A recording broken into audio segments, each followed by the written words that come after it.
The rate of change that we're seeing in the ocean and the change that it's going to create in our food chain, it's going to be dramatic, and it's going to be in our lifetimes. The things that we're used to eating may not be available anymore, and we may need to transition to, eating jellyfish or something like that. Start a new trend.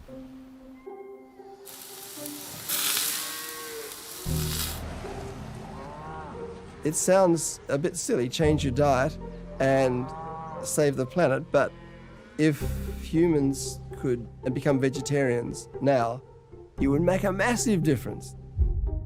By far and away, the biggest factor in terms of this mass extinction is destroying natural habitat or converting natural habitat into land for food. The more dependent we are on meat, milk, and eggs, the greater the CO2 and methane emissions.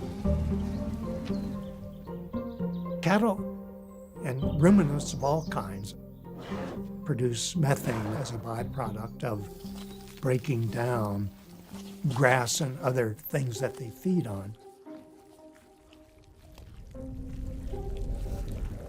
So the contractions are pushing this gas out from the stomach, going through here in the one-way valve. Yes, and into the after bag. this, we collect inside the bag.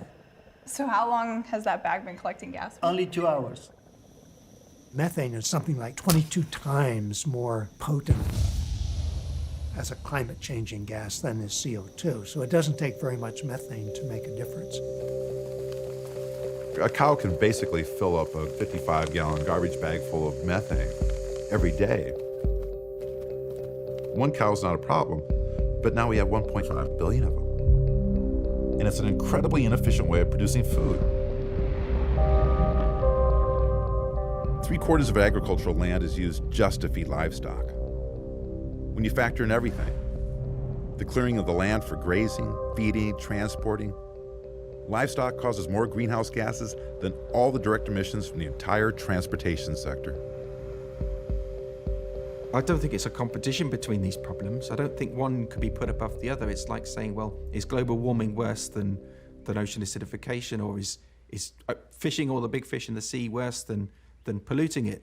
And I think it'd be foolish to try and single out any one of them to say this is how we're going to fix the planet's problems. We need to fight them on all fronts.